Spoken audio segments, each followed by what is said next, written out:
This patient was referred to me 14 years ago. 14 years ago for endodontic treatment of tooth number 14. Take a look. 14 years ago, she received a temporary crown, as you can see right there, and then she started to have issues, symptoms with the tooth, and patient's dentist noticed these periapical radiolucencies on her x-ray and referred her to us. We examined the tooth. Tooth was tender to percussion and palpation. Probings were 3 to 7 millimeters. Take a look here. That's the 7 millimeter pocket right there. There was like a 4 millimeter pocket here.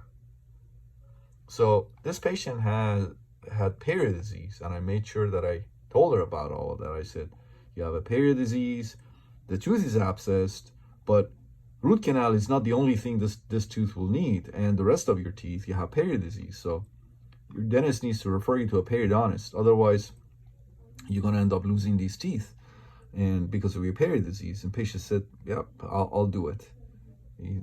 That was a 7 millimeter pocket there, as I mentioned. Anyways, so we went ahead and did the root canal for her 14 years ago. Take a look.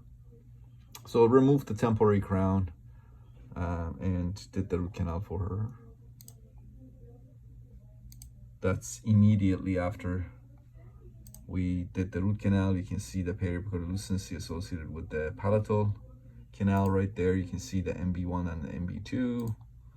Distal buccal right here. Distal buccal canal right here. All right. So again, this patient has perio disease. And you can see the perio defect right here. She's got another one right here. And here's the date when we did this root canal for her 14 years ago.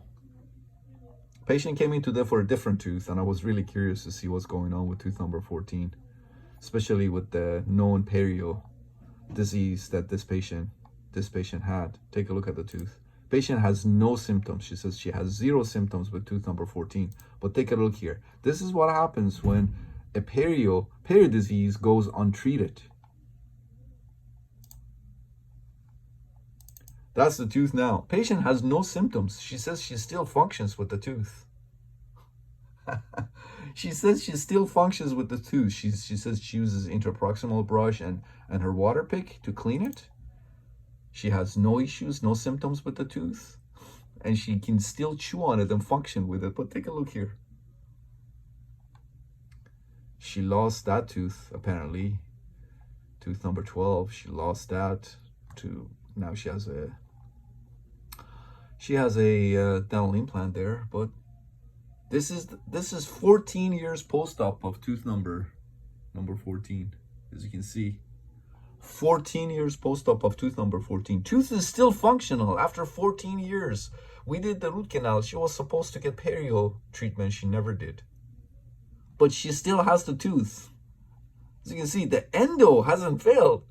What's failed is the perio, or not getting perio treatment. But the tooth is still there, and she functions with the tooth, and she has no symptoms. She's going to have it pulled. But here it is, 14 years post-op of tooth number 14. I consider my root canal, I consider this root canal to be successful. When I did the root canal 14 years ago, I told her, I said, if your perio goes untreated, it's very likely you're going to lose this tooth in a very near future, like 2-3 years maybe. Well, she kept it for 14 years. 14 years. Still in her mouth. Still chewing on it. Functioning with it. 14 years. So the endo is successful. The endo is successful. It's just she never got her perio treated. Anyways, she's going to have it pulled. That's her plan. But she kept it for 14 years. Functioned with it for 14 years. We took care of the endo. She never took care of the perio. And I told her that this would happen. but I didn't expect it to last 14 years.